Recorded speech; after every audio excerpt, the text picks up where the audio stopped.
Sarah sat at her small kitchen table, her hands wrapped around a cup of warm tea that had already grown cold. Her daughter Emma had just stormed out moments earlier, leaving behind words sharp enough to bruise. "You're just waiting to die, Mom," Emma had said, brushing the sentence across the room like crumbs off a table. Sarah didn't answer then, but the silence she chose felt heavier than any shouted reply. At 75, she had learned that quiet could be stronger than anger. Even now, the words echoed inside her chest like a stone falling slowly into a deep well. She stayed there a long time, listening to the apartment settle into its usual tired silence. The morning light slid through the window like thin milk, touching the walls softly. Outside, an old apple tree dropped its last leaves one by one, each falling gently to the ground. "Everything falls," Sarah whispered to herself, "but not everything disappears." Her joints ached as she stood and smoothed the tablecloth that Emma had tugged while leaving. Emma always came with instructions, never conversations. Sell this, move there, stop being an inconvenience. Sarah wondered how her daughter had forgotten the woman who once held her in a blue blanket, promising the world. Sarah walked down the hallway and touched the faded wallpaper, remembering when the building still smelled of lemon polish. Now it smelled of old carpets and families squeezed too tightly together. Her late husband, Tom, always said, "People don't grow distant. They just stop looking in the same direction." Maybe that was why Emma kept seeing her as a burden instead of a mother. In the living room, a line of old photographs stood on the mantel like quiet witnesses. Emma at 12 with her violin. Emma at 18 in her prom dress. Emma at 22 with a graduation cap. Always smiling. Always distant now. Sarah picked up Tom's photo and traced the edge of the frame with her thumb. "You'd know what to say," she murmured, wishing for his steady voice. He used to tell her, "Don't let them shrink you, Sarah. You're stronger than they remember." She didn't feel strong now. She felt scraped thin by years of being careful, patient, and small. She looked outside the window again and saw a young couple arguing near the mailboxes. Their voices rose and fell like wind through broken branches, reminding her that life kept moving whether she was invited or not. The clock on the wall ticked, steady and unbothered. The next morning arrived colder than usual, the kind of cold that slipped into bones before a person even put on their shoes. Sarah dressed slowly and pulled on her thick gray sweater, the one Emma said made her look outdated. "Comfort matters more than opinions," she whispered to herself, buttoning it anyway. When she stepped into the hallway, the building breathed around her with murmurs of hurried footsteps and burnt toast smells drifting from open doors. On the first floor, she met Mr. Lawson from upstairs. "Rent's going up again," he sighed, holding his mail. "Feels like this place is squeezing the life out of us." Sarah only nodded. She didn't correct him. Not yet. Sarah stepped into the old elevator beside Mr. Lawson, listening to it groan as the doors slid shut. He held an envelope and sighed, "Whoever owns this building doesn't care about people like us, Mrs. Brown." She kept her eyes on the metal doors and replied softly, "I'm sorry to hear that." He didn't know how true or untrue his words were. When the elevator chimed and he stepped out, she walked into the cold morning air. The crisp wind pushed against her sweater, waking something inside her that she hadn't felt in years. A steadiness. A purpose. She walked to the pharmacy 2 blocks away, moving at the careful pace her knees allowed. The young clerk behind the counter didn't bother to look up when she approached. "Name?" he asked, chewing gum loudly. "Brown," she answered. He typed without care. "Insurance didn't approve your refill again. You'll need to call them." She nodded calmly. She had the money to pay, but Emma always insisted on handling her finances, saying Sarah was too trusting with numbers. Sarah nearly smiled. Trust wasn't her weakness. Misplaced trust was. Outside, the sidewalk buzzed with people rushing past her as though age were a slow-moving obstacle. A group of teenagers brushed against her shoulder, laughing without apology. She steadied herself on a lamp post and kept walking. At the post office, she waited behind a young mother fighting to keep a toddler still. When the child dropped his toy car, it rolled to Sarah's feet. She bent slowly, picked it up, and placed it in his small hands. His smile warmed something deep in her chest. "Thank you," the mother whispered. "You're welcome," Sarah replied, wishing kindness was as common as rushing. Back at the building entrance, she found the property manager, Mark Finch, holding a clipboard near the mailboxes. "Morning, Mrs. Brown," he said with a polite smile. Didn't see you there. Of course he hadn't. Most people didn't. He flipped through papers, trying to hide them. Just preparing notices for next month. Another increase. He laughed awkwardly. Not my decision. The owner signs everything. Sarah nodded. I see. He lowered his voice as though speaking to someone fragile. If you ever need help with payments, let me know. We try to be understanding. She studied him quietly. He had no idea how unnecessary that offer was. She moved past him and climbed the stairs, not out of weakness, but to think. Each step echoed with years of silence she'd allowed. This building wasn't just her home, it was the place where she had shrunk herself to keep peace, where Emma spoke to her like she was fading, where strangers assumed she needed rescuing. When she reached her door, she paused and listened to the quiet inside. Not empty. Just waiting. Sarah locked the door behind her, inhaled deeply, and whispered to herself, people think I'm waiting to die.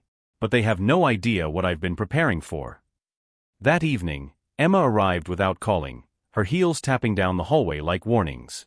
Sarah heard the hurried knocks and opened the door slowly. Emma pushed past her, frowning at the dim lights. Why is it so dark in here? She demanded. The sun went down, Sarah answered calmly. Emma crossed her arms. We need to talk about yesterday. She said it as if they had shared a conversation, not a wound.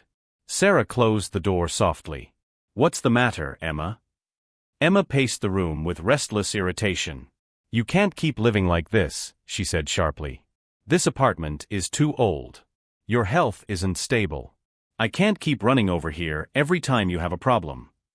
Sarah studied her daughter's face, the annoyance, the impatience, the tug of superiority she had perfected over the years. I don't recall asking you to run, she replied. Emma rolled her eyes dramatically. Mom, stop twisting things. You need supervision. You need trained staff. You need a place that can manage you. A nursing home, Sarah said quietly. Emma didn't deny it. Yes. It's time. Sarah moved to the armchair and lowered herself into it gently. Time for what, Emma? For you to stop being inconvenienced. Emma's face tightened. I'm trying to help you. Sarah looked at her steadily. Yesterday, you said I was waiting to die. Emma blinked hard, startled. I was upset. You take things too personally. Sarah shook her head. I take truth seriously. Emma's voice sharpened. Mom, this isn't about yesterday. It's about your future. I found a place, Willow Pines. They have a room opening soon. They'll handle everything if I sign the financial papers. Sarah studied her daughter, suddenly seeing not the teenager she raised but a woman hungry for control. No, she said simply. Emma froze. What do you mean no? I'm not going anywhere. Emma's voice rose. You're being irrational. Sarah answered, calm and steady. No. I'm being clear. Emma's jaw clenched. So you refuse my help again? She demanded. I refuse to be moved like a piece of furniture, Sarah replied. Emma looked around the room as though searching for proof of her mother's incompetence. Fine, she snapped. Do whatever you want, but when something goes wrong, don't call me. I'm done cleaning up after you. Sarah met her eyes calmly. You were never cleaning up after me. Emma grabbed her purse and stormed out, her heels striking the hallway in angry bursts. That night, Sarah didn't tremble. She didn't replay the argument.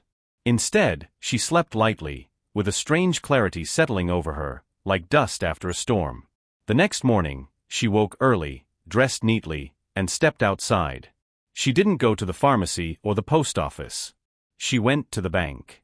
The senior manager, Mr. Blake, greeted her warmly.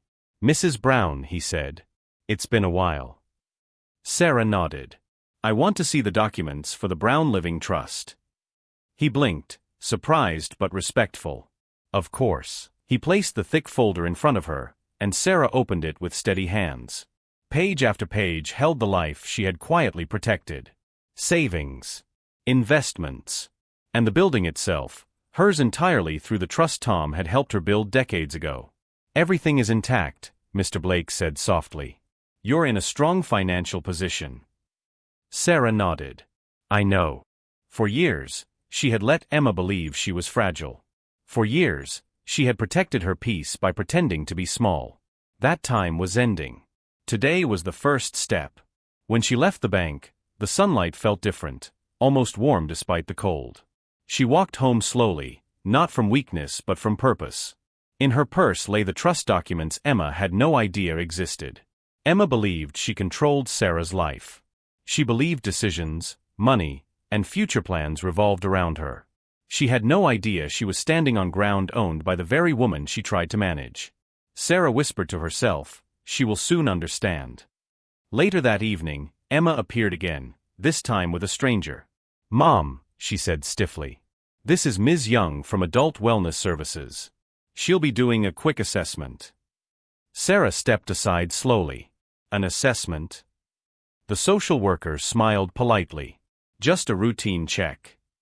Emma folded her arms. "You've been forgetting things. I'm worried." Sarah looked at her daughter with calm disbelief. "You invited someone into my home without my consent?" Emma lifted her chin. "For your safety." Sarah stood tall. No, both women paused. "Mrs. Brown," the social worker said gently, "we just want to ensure you're living safely." Sarah shook her head.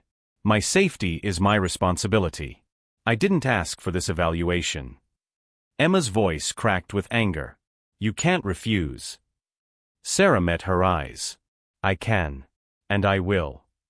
The social worker looked between them, reading the room quickly. "Miss Young," Sarah said softly, "I'm capable. My daughter is concerned for the wrong reasons." And for the first time, the evaluator understood the truth. The social worker asked Sarah a series of questions while Emma hovered nearby like a storm waiting to break. "Do you handle your daily activities?" Ms. Young asked. "Yes," Sarah answered calmly. "Do you manage your own finances?" "Completely." The evaluator nodded, taking notes. Emma stepped forward. "She forgets bills. She misplaces papers." Ms. Young held up a hand gently. "Miss Brown, your mother is oriented and clear. I see no signs of cognitive decline." Sarah watched Emma's face fall in disbelief. Ms. Young packed away her documents and turned to Sarah. "You are fully capable. There's no need for further assessment." Emma's voice cracked.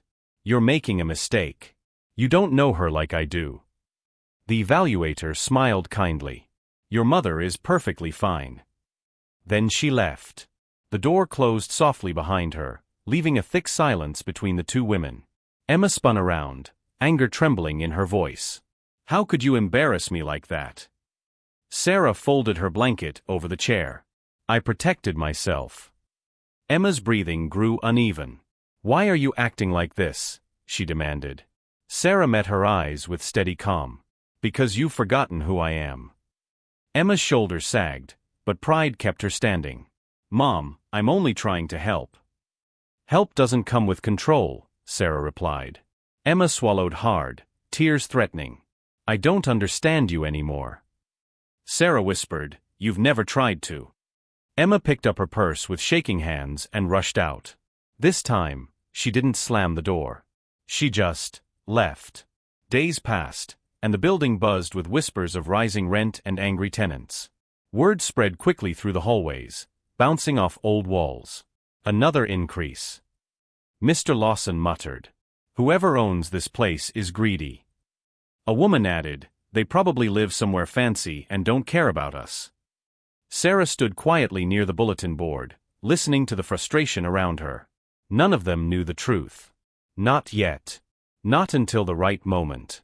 She walked back upstairs with a small, thoughtful smile. By the fourth day, Emma reappeared, her face pale and drained. She didn't knock gently, she pounded. "Mom, open the door." When Sarah did, Emma entered in a rush, clutching a stack of folded papers. "I went digging," she breathed. "I talked to the bank. I talked to the building manager. None of them would tell me anything." She unfolded a crumpled printout with shaking hands. "But I found one thing. One thing that doesn't make sense." Sarah waited silently. Emma held up the paper. "This trust, this Brown Living Trust, It's registered to this building address. Why would a trust be linked to an old apartment building unless the owner lives here? Her voice rose with panic. And Mr. Finch said the owner is private, confidential. She stepped closer, tears forming. Mom, it's you, isn't it? You own this whole building. Sarah didn't speak. Silence carried its own truth. Emma covered her mouth, shaking. You've owned this place for years? Years. Sarah moved to the table and sat down gently. Emma, I didn't hide my life from you. You simply never asked about it. Emma stared at her. You lived like you had nothing. You let me think you were barely managing. I never asked you for money, Sarah said. You offered help wrapped in control. Emma sank into a chair. Why didn't you tell me? Sarah answered softly, because peace was easier than explanation, until it wasn't anymore. Emma pressed her trembling hands to her forehead. Mom, I thought you needed me. I thought you depended on me. Sarah shook her head. You thought I was small. You thought age erased my strength. Emma's voice cracked. I didn't mean to treat you that way. I was scared of losing you. Sarah leaned forward. You weren't scared of losing me. You were scared of losing control. Emma looked up, guilt shining in her eyes like broken glass. Mom, Emma whispered, what happens now? The question hung heavy in the air. Sarah inhaled slowly. Now you begin to see me as I am. Not as someone fading, but as someone living. Emma swallowed hard, tears sliding down her cheeks. I don't want you to shut me out. Sarah reached across the table and touched her hand gently. I'm not shutting you out. I'm standing up. Emma nodded slowly, understanding beginning to take shape. Later that week, a meeting was announced for all tenants, mandatory. People filled the ground floor room murmuring anxiously. Emma arrived late, scanning the crowd. She spotted Sarah sitting calmly in the back. She walked toward her mother, eyes filled with confusion and fear. The building manager stood at the front with a stack of folders. We'll be discussing important updates approved by the trust, he said. A voice in the crowd shouted, then tell us who the owner is. Emma glanced nervously at Sarah. She was getting close to the truth. Very close. The meeting grew tense as tenants pressed for answers. Who owns this place? One man demanded. Why all these increases? Another woman cried. Mark Finch shifted uncomfortably. I'm not allowed to release the owner's identity, he said carefully, but I can tell you it's not a corporation. Murmurs rose instantly. Emma stepped forward, her voice trembling. So it's a person? Someone living here. Finch hesitated, then nodded. Yes. A hush fell over the room. All eyes turned, searching for a clue. Sarah remained quiet. After the meeting ended, people filtered out with frustration echoing through the hallway. Emma grabbed Sarah's arm gently. Mom, he looked at you. He kept looking at you. Sarah met her gaze with a calmness that unsettled her daughter. Emma, she said softly, you will understand soon. Emma's face tightened with fear she couldn't hide. I already do, she whispered. I just don't want it to be true. Sarah touched her hand lightly. The truth isn't here to hurt you. It's here to show you who I've always been. The next morning, Emma called early, her voice shaky. Mom, are you home? Can I come over? Sarah agreed. When Emma arrived, she was carrying nothing, not papers, not forms, only a heavy silence. She stepped inside quietly. I didn't sleep, Emma admitted. All night I kept thinking about how blind I've been. Sarah sat at the table, motioning for her to join. Sit, Emma. Tell me what's on your mind. Emma did, folding her hands tightly. I think I've treated you like someone waiting to disappear. Sarah sighed softly. You treated me the way you feared becoming someday. Emma covered her face with her hands. I was scared, Mom. Scared of losing you. Scared of life getting harder. Scared of being alone. Sarah reached out and lowered Emma's hands gently. You're not losing me. But you needed to see that I'm still here. Still capable. Emma nodded, tears rolling down her cheeks. I'm sorry, she whispered.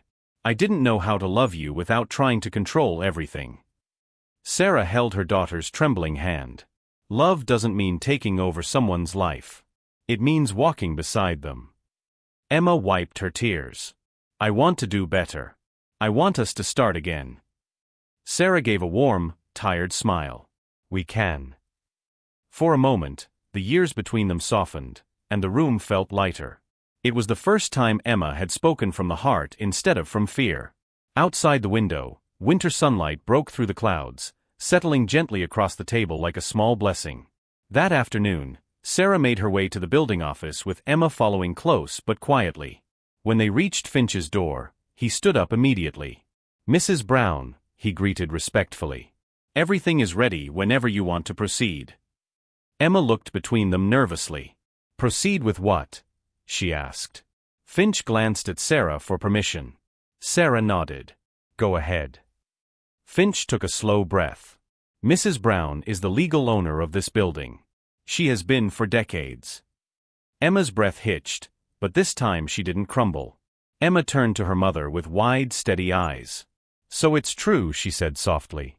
Sarah nodded. Yes. Emma shook her head slowly, not with anger but with awe.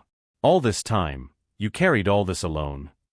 Sarah answered gently, I carried what I needed to. I was never weak, Emma. I only chose quiet. Finch added respectfully, your mother has protected this building and its people longer than any of us knew. Emma swallowed, emotion tightening her voice. I misjudged you. They left the office together, walking slowly down the hallway. Tenants glanced at them with curiosity, unaware that the woman they passed had power over every floorboard and wall. Emma looked at her mother with a new expression, one that mixed respect with regret. Mom, she said softly, I don't want your money. I don't want control. I just want to understand you. Sarah nodded. Then start by seeing me as I am, not as someone fading, but someone living. Emma squeezed her mother's hand. Later that evening, Sarah sat in her favorite armchair as Emma helped her make tea. The moment felt new, like the beginning of something instead of the ending Emma had always feared. I'm proud of you, Mom, Emma said quietly, for not letting me shrink you. Sarah smiled gently. Tom used to say the same. Emma sat beside her. I want to be the kind of daughter who lifts you up, not pushes you down. Sarah reached for her hand. You still can. As the night settled softly around them, Sarah felt something she hadn't felt in years, peace that belonged to her. She was no longer seen as a shadow or a burden. She was seen as she truly was, a woman who had lived, protected, endured, and stood her ground. Emma leaned against her shoulder gently. I don't want you waiting to die, she said. I want you to live. Sarah whispered, I already am. And in that quiet apartment, mother and daughter began again, not in control and fear, but in truth and finally respect.